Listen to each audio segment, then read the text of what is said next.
Hello, my name is Richard Hall. I'm an engineer with over 45 years experience. I started off on large projects including roads, bridges, high-rise. I worked in Hong Kong, Australia, Dubai. Lately, over the last 15 years, I've been working independently, mainly on smaller projects, that is house extensions, loft conversions, chimney breast removals, some new builds and smaller commercial developments. I'd like to share some of my experience in building with you. My earlier topic I was discussing was chimney breast removal, and we can continue on with the topic of the process of removing chimney breasts.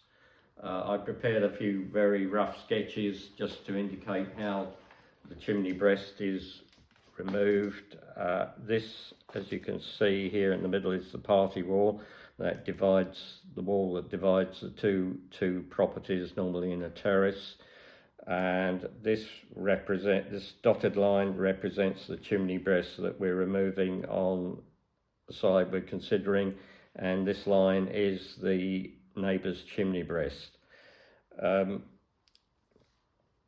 We install the brackets just below the chimney stack that supports the chimney stack. This is normally installed with 2 bolts per bracket and a concrete lintel just underneath the face of the stack.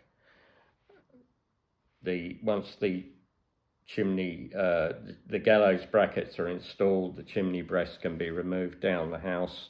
Various issues that have to be dealt with as we are doing that is if we have to install new joists that may be supported by the chimney breast affix them on the party wall. Also to redecorate and reinstate the wall after we've removed the chimney breast. Problems that can arise are if the neighbour has removed their chimney breast. This, according to a lot of councils, will weaken the party wall. They're concerned that the party wall will be weakened thereby. So what we do in that case, we install a beam instead of brackets. This beam is supported on a spine wall, generally on the bedroom spine wall and the external walls, so we don't have to rely on the party wall at all.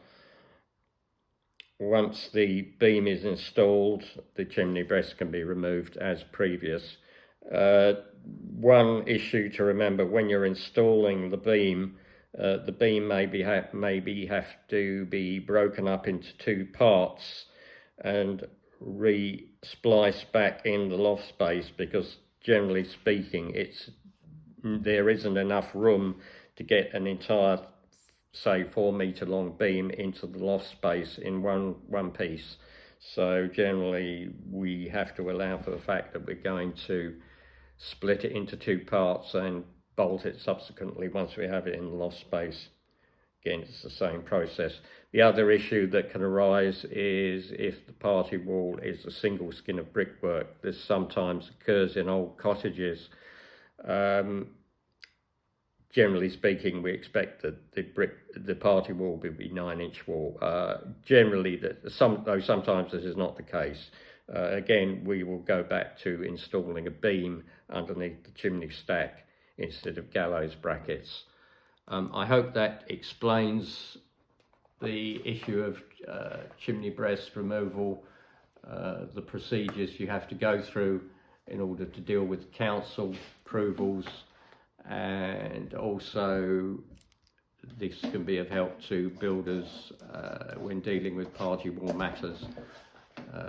Again, to reiterate, two sets of approvals we have to go through are the council first of all, and the approval with the neighbour. That's called the party wall agreement.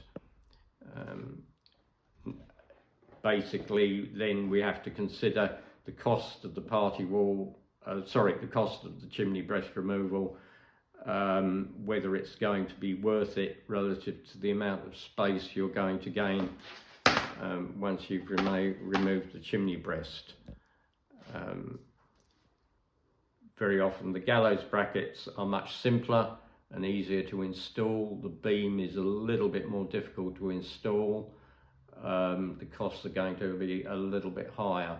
Again, it may depend on your local house valuation whether you want to decide to go ahead with this chimney breast removal or not.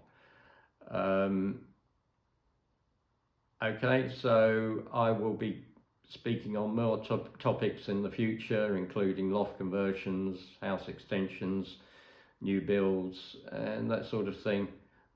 Please subscribe, and you can contact me at my website www.rphengineering.co.uk. I have included this item in my description box. Thank you.